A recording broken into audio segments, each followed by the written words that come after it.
远山家大女儿小桃今天得去东京上大学了，全家都来送她。小桃第一次离开故乡和亲人，她跟妹妹和老两口眼泪汪汪告别。这一幕让指使爸眼圈也红了，他还没想好怎么跟女儿挥手道别呢，小桃已经转身向登机口走去了。等等，抱歉，赶时间就先走了。女儿随口一句，让指使心里很受伤，回家就开始向小夏吐槽，幸好奶奶镜子把孙女带走了。看自己儿子满脸不开心，镜子还安慰了他几句。他觉得孙女那样，主要是指使工作忙，跟女儿的亲密时刻太少了，所以他提示他，儿子要是不想再被小夏忽略，就得赶紧做点什么。听了妈妈的话，指使意识到了形势的严重性，一回家就琢磨能留下好回忆的活动，但他想到的计划因为挤不出时间全被打消，几天后才有了新主意。直到女儿参加完高中开学典礼，聊起想带便当上学，这个主意让指使突然心生一计，决定每天破晓给小夏做便当，留作我们的共同回忆。还不错吧？开学第一天，指使就早早起来做便当，然而他的手艺实在有点捉襟见肘，看着那疙瘩蛋，小夏忍不住嘴角直抽。转眼间上学的时间到了，不知是不想尝试爸爸的手艺，还是因为怕迟到，小夏急急忙忙地离开了家。他还没明白有些爱是躲不掉的，即使骑车也没用。哎呀，吓死了，得赶紧的，要晚了。我出发了。转眼已经到了中午，小夏跟同学们一起吃起了午餐。仅仅掀开饭盒那会儿，别提他了，周围同学一眼瞅见，直接惊呆。这时小夏深感父爱之深沉，真是因为爸爸手捧饭盒猛跑过来。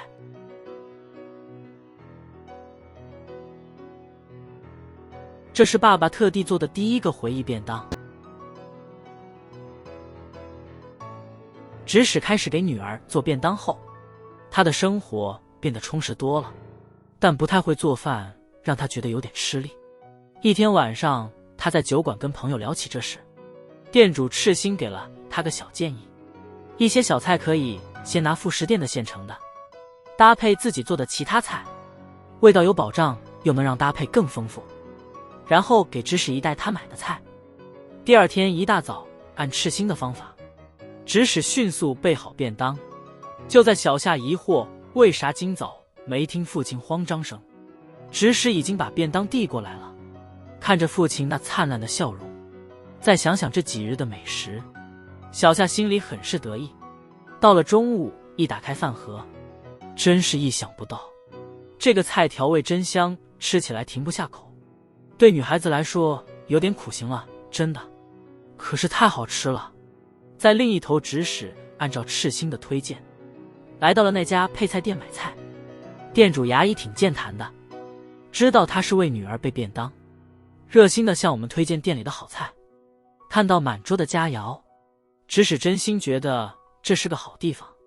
隔壁那张手写的菜单尤其吸引了指使，手写菜单显得美食更诱人，因为他是对顾客的爱的信笺呢，想表达自己亲笔写一点最有心了。牙医的话让指使恍然大悟，今天做的玉子烧不太成功。小夏看见了爸爸写的菜单，他跟朋友认真研究菜单时，突然一个声音让他们愣住，是因为姐姐小桃曾是广播部部长，在她领导下该部屡获殊荣。可小桃毕业后去东京念大学了，于是顾问老师看中了声音跟姐姐相似的小夏。这突发状况让大家都不再注意手写菜单，而指使却对这些一无所知。听到女儿回家的声音时，他急忙问女儿觉得手写菜单怎么样。小夏脑海全是放送部的事情，就随口应付了几句。得知菜单被女儿扔了后，指使当场心都碎了，生气地说再也不给他做便当就走了。太棒了，他说不做了。这下家里可以恢复安宁了。奶奶明天的便当就拜托您了，交给我吧。指使一脸生气地冲进居酒屋向大伙儿诉苦，但这次没人支持他，都觉得他小题大做。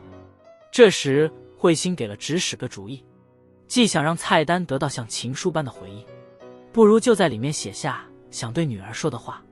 毕竟对于父亲而言，女儿不仅是他前世的爱人，也是此生最要宝贝的人。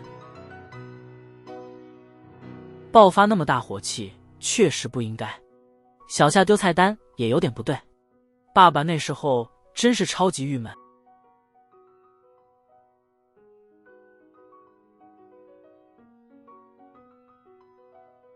尽管过程有点波折，但指使最后还是搞定了女儿开学这阵子的便当。本以为周末能歇息，谁知小夏说明天要去远足，还得准备便当。指使一下子懵了，完全没准备。算了，我自己买点东西带去。干什么呢？给我点钱，我要去便利店添点货。什么玩意儿这么贵，真心疼。幸亏指使后来在家翻出了点粉条。第二天吃饭时，小夏的风格就完全别树一帜了。谁会让人出行时带着汤啊？哈哈，简直太搞笑了。好热啊！没啥奇怪的指使被女儿狠批了一通，委屈的他只好向牙医倾诉心酸。但对方觉得既然承担了做便当，只要是出自真心，就无需大惊小怪。毕竟家长为孩子付出是天经地义的。牙医的话让指使有所觉悟，他开始注意小夏的喜好，做便当更贴心，让女儿高兴。小夏原谅了爸爸以往的固执，以后我要考虑小夏的感受做便当。这是专为小夏准备的蔬菜丰盛便当，妈妈拌的菠菜，玉米与米的拌饭，煮软的西兰花，浓浓爱意的小西红柿。爸种的院子小西红柿是为了小夏，但我就是不爱吃小西红柿。指使虽然反省了，又马上忘记，他的烹饪水平也在慢慢变好。当然那点害羞的爱心菜单依旧有。本来小夏觉得爸的极限就这样了，但他还是小看了中年男人想赢的心。原来指使那位朋友早就对他炫各种菜技，见怪不怪了，这让指使的热情减了不少。赤心就建议把便当发到网上，既能交流又能提高。指使想了想也觉得挺对，第二天一做好饭就拍照发朋友圈了。你爸要搞什么名堂？怎么总觉得不太妙？他这是要干啥呢？果然是心有灵犀一点通，小夏的预感真重了。放学一路上回家，408社都热络地聊起便当来。茫然的小夏一回到家才明白，原来眼镜店贴出了父亲开设了 SNS 的公告，内容竟是在更新他的便当动态。小夏顿时感受到父爱的分量又增重了。老爸，姨小夏回来了。门外那张贴纸是干嘛的？那个呀，就是为了让人人都知道嘛。明明 SNS 上都发了，还非得贴个大海报。其实不过就是张便当照片，居然还有人点赞了，你瞧。这些点赞真是来自大家。老爸虽然有时候会搞点意外，但还好便当做的还算正常。可有的烦心事还是没解决，比如说加入播音组。因为姐姐以前牛逼的成就，大伙儿对小夏也很有期望，这让她摇摆不定。闺蜜便提议她先去播音组看看再决定，但小夏还是看走眼了，没料到猪队友的情况。我是今天才开始加入的近藤久美。那就这么定了，近藤同学加入了？对的。关于小夏加入姐姐的老社团，家里人都挺支持的，指使也乐呵呵的。但他看到女儿吃完后把便当盒递给奶奶时，脸色马上就严肃了。便当是小夏吃的，一般来说自己吃的自己洗，对吧？怎么回事啊？洗盘子有啥区别啊？爸爸负责做便当，小夏却什么活都不干。你真的不觉得这怪怪的？撒娇也得有个度。指使说话太直了，妈真的别洗了。今天突然对女儿大发雷霆，指使自责不已，就一个人去小酌消愁了。高中时也总是让爸妈洗，长大才懂，一切理应如此，背后都是默默付出。指使今天训了小夏，只想让女儿学会感激。确实我今天有点太冲动了。听了赤心的建议，次天指使马上真诚地向小夏道歉了。昨天对你大声吼真不好意思，知道小夏你也不容易，这一点我明白。以后小夏开始自己洗饭盒了，但因为忙碌的社团活动，他把和爸爸的约定给忘了。第二天醒来，他立刻就想到了那事儿。意外的是，他爸爸居然没发火，照常给他准备了午饭。但这只是暴风来临前的平静。哎呀，洗饭盒还是自己来好一些。确实社团和学习都挺忙的，可是呢，比这些还有更要紧的事，那就是洗净你的午饭盒吗？早晨一起床，第一件事就是给小夏洗饭盒，感觉有点丢脸啊。他真的把这个发到了社交网站上吗？真是太荒唐了，让别人看到绝对尴尬死了。我女儿的尴尬换来了指使3个赞，这让她更有动力做便当了，甚至开始琢磨创新菜式了。她越来越会坑女儿了，真厉害，给你5个赞。我火起来了，学新潮词一用就停不下来。小夏的生日就要到了，妈妈也给了自己的礼物。爸妈虽早就离异，但关系依然不错，都在同个小镇上。小夏常能见到妈妈，聊聊家庭琐事，老爸的古怪行径，更是妈俩聊得热火朝天的料。不过本人似乎浑然不觉。不久，小夏的生日就要到了，一大早爷爷奶奶就给了个红包。在学校，小夏也收到伙伴们的礼物，而为了这位前世的宠，指使也备下了个超赞大惊喜。你没在你爸爸的 SNS 上看到吗？都清楚便当里有啥了。这软绵绵的是啥玩意儿？真的吗？竟然是鳗鱼啊！还有盖子上写的是爸爸生日快乐哦。今儿小夏来这世上整整16年了，尽管最近因为社团活动啥的，咱俩在家的时间不太一致，爸爸始终把小夏放在心上，用心制作的难忘的超赞鳗鱼便当，就是特制鳗鱼饭便当。鳗鱼便当让小夏好开心，但爸爸第2天的举动让他体会到世事无常。毕竟昨天是他的生日嘛，昨天的鳗鱼成本肯定翻倍了，所以今天爸爸给他带的是爽口青蛙便当，够你盖饭了吧？你老爸有点飘飘然了。便当成功指使的粉丝激增，结果他有点骄傲了，做便当越搞越花哨，慢慢的忽略了女儿心意。即使奶奶发觉小夏不对劲，提了醒指使，还是没放在心上，这让小夏既生气又受伤害。关于今天的午饭盒啊，那个便当真的挺逗的吧？爸，你现在只是给网上的粉丝做便当，这是我的，你能专为我做吗？女儿的话让指使反省自己错了。第2天经过思考，他又给女儿做了满是爱意的午饭盒，讲究的未必是真诚的，简单的可能更有心意。爸爸今天考虑小夏的心情了，给小夏买了份你挚爱的金牌烧肉店的冷面，清凉一下好过这个热夏。因为不小心让女儿受委屈，指使自责不已，甚至想放弃做午餐了。他就去了附近的 Blue Cow 酒吧，心情不好时，指使总会到这儿喝几杯。老板觉甜早就习以为常了，多年的交情，他对这兄弟了如指掌。我看你啊，总以为是你在照顾小夏吧？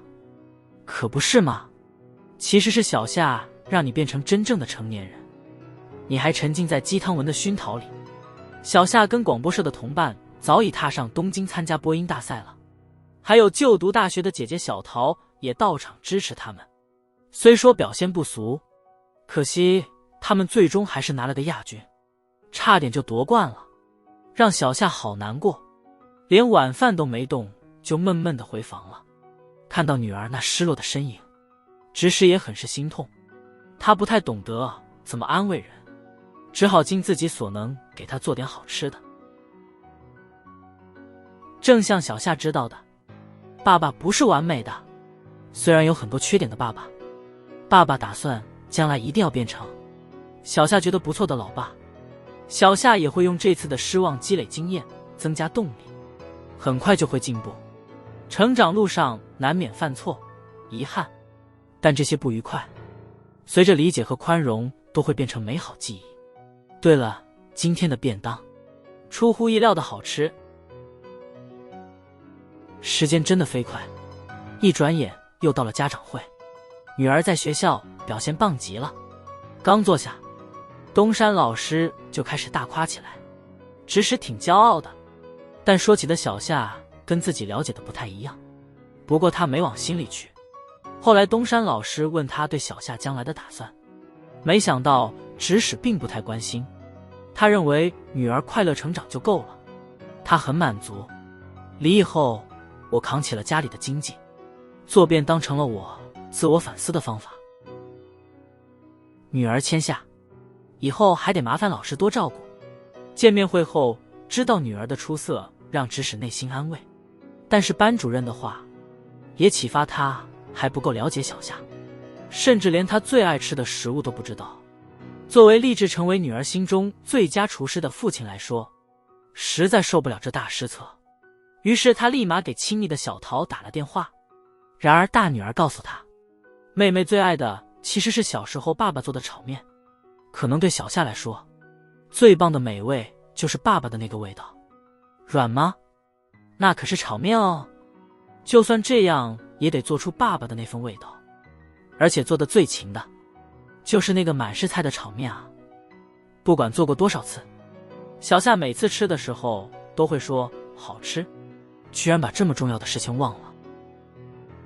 小夏还记得吗？哎呀，我有点感动了。为了提高放送部成员能力，佐佐木学姐建议报到暑假的城市笑话比赛，大家对此都很热心。但是指导老师西川觉得，佐佐木也能以选手身份进入比赛，这不仅能让部门同事全程报道，还能通过表演进一步提高播音技巧。对此佐佐木也乐意答应，只是因为笑话二人转需要2个人，所以挑了个合适搭档。作为播音骨干的小夏自然成了不二人选。最终在大家的期待中，小夏勉为其难地答应了参赛。之后他就开始查资料准备比赛了。家里人一开始挺支持的，但看到大赛奖励后，关注焦点马上转移了。能得那么多月光米，便当不就随心所欲，还能天天吃上好米，小夏你得赢啊。相比家人兴奋没什么笑点的小夏备战挺吃力，竟忘提醒爸爸周末社团不用便当了。为了不辜负爸爸的关怀，小夏今天的午餐就吃他准备的便当，里面是梅干小沙丁鱼盖饭。身体和胃都来个彻底休息吧。复言，爸爸和小桃也打算加入笑话大赛。就这么一来二去的，远山家人全员进入战斗状态了。和爱干的小夏不同，上班族的爸爸和姐姐明显更上手。转眼就到了比赛日哦，指使大早就在厨房里忙开了。今儿特地给俩女儿弄了大胜利猪排饭。比赛场地到了，小夏和佐佐木学姐进入最后冲刺练习。快毕业的夏木学长也过来助威。小夏原本打算和大家一起午餐，但看佐佐木学姐那模样，崇拜着夏木学长，为避免当电灯泡，他就跑到最熟悉的对手那儿避狗粮了，坐下来一起享受爸爸的手做便当。想都没想到这会发生，其实小事也不用那么触动。便当好像没带来运气，走上台之前，指使肚子突然疼，幸好爷爷参与了排练，他替补上去挺合适。作为社畜基因的发源地，他的表演一点也不输给儿子，随意一搏，居然赢了孙女。我觉得小夏他们表演也挺精彩，输赢无所谓的，我们比赛的意义不在排名上。小桃暑假一回家，肯定得跟家人说说东京读书的事儿，诸如他为了积累社会经验，学习外头会去西餐厅打工。虽然指使有点嫌弃，但还是能够接受。一听餐厅有男员工，老爸立刻警戒心大增：桃子，你有男朋友了？我就知道事到临头你也得双重标准，真是太糟了。爸儿俩吵架输的老是指使，小夏对这结果早就见怪不怪，甚至还挺怀念的。姐姐去东京上大学后，感受到的父爱更深了。看妹妹在边上对爸爸品头论足，小桃心里反而有点空。她跟小夏说，他们爸虽然有时候不靠谱，但对他俩的爱是真的。能吃到爸爸做的便当，她也挺羡慕的。爸爸曾问我要不要便当，我却说不用，心里老是想是不是我错了。姐姐快要回东京上学了，小夏打算做点什么。她去找爸爸，想让他给姐姐准备份便当。就这样让姐姐带着便当回东京吧，就这样也行吧。于是第二天指使提前准备好了便当，让小夏帮忙转给他。至于不直接给，纯粹是因为害羞爱面子。对此俩女儿也只得苦笑。小桃，爸爸真的就只后悔一件事，爸爸想用这些便当来尽力成为一个好爸爸。爸爸真遗憾。淘淘的爱情风暴过去了，指使新学期又得做便当，做法还是家常。小夏却越来越能接受老爸的手艺，边吃便当边和同学们聊着假期的乐事。他们聊到一个高中特殊作业，自己动手做防灾帽，还得带上它来拍照呢。小夏的朋友透露，这作业还有隐秘的乐趣，给意中人戴个帽子就能表爱意。可小夏对这个兴趣不大，他只是在家做帽子时，好奇地跟爸爸提了这事，于是防止猪拱白菜行动再起。难道小夏你心里有人了？当爸的得坚守岗位，不让奇葩小子靠近女儿，这是父亲的职责呀。都是防灾兜帽惹的祸，指使跟小夏冷战好几天了。想到女儿织的帽子戴在别的小屁孩头上，指使就心里难过。小夏也是因为这件事操碎了心。我能拜托你戴上我的帽子吗？啥？菜谱？小夏爱吃的海苔天妇罗便当。小夏现在找爸爸说话的次数少了，爸爸真难过。如果你有喜欢的人，快来跟爸爸说说。听了爸爸的话，小夏心里挺难过的，一时气愤就把菜单给揉成团了。但冷静下来后，回家一看，感受到了父亲话里的关心，小夏心里的疙瘩也就解开了。他想，这么傻的老爸会有坏心思吗？而指使则跑到酒吧里大倒苦水，朋友们倒是看法统一，觉得他太爱控制了。这样下去，父女关系会更疏远的。小夏将来有心事，估计也不会跟他说了。朋友的一番话让指使意识到自己有点太偏激了。明白过来的他，趁做第200个便当时，毫不犹豫向女儿低头了。小夏的心那么善解人意，那么宽容，这是爸爸超级骄傲的女儿。不只是骄傲，小夏你是爸爸的宝贝。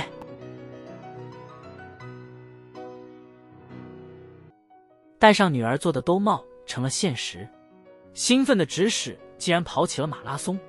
就是那句话，作死不可避。连续不运动的结果，他居然脚踝扭了，幸好伤得不算太重，几天养养就能好。但这也挡不住他给女儿弄便当。今儿个班上有比赛，咱远山家的人总是超兴奋，干啥都容易冲动。小夏呀，千万别摔跤啊，特别是肌肉拉伤什么的要小心。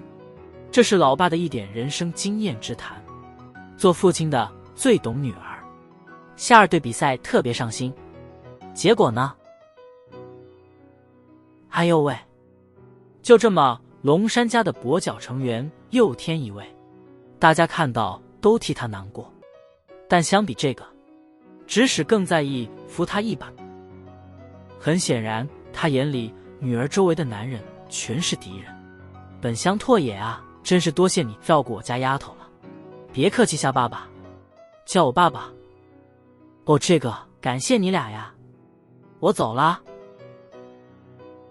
本乡拓也对吧？得好好盯着你呢。虽然你俩是父女，可是这受伤的地方也太巧合了吧。